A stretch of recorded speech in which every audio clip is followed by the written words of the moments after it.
আমাদের বাংলাদেশের কালচারকে অত্যন্ত সমৃদ্ধ করেছে।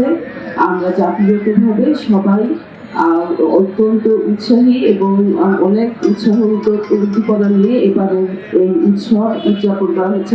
আপনাদের যে এই উৎসবের গুরুত্ব অপরিসীম। বংশ পরম্পরায় পালিত আধুনিকতার ছোঁয়া আর বাংলার মিশেলে এই সাংগ্রাই উৎসব হয়ে উঠেছে সর্বজনীন অনন্য এক পাহাড়ি উৎসব। মৈত্রী পানি বর্ষণের মাধ্যমে পুরনো বছরের দুঃখ গ্লানি মুছে নতুন বছরকে বরণ করে থাকেন বৌদ্ধ ধর্মাবলম্বীরা। উৎসবে সবার অংশগ্রহণে সাম্প্রদায়িক সম্প্রীতি বৃদ্ধি পাবে, এমনটাই প্রত্যাশা সকলের।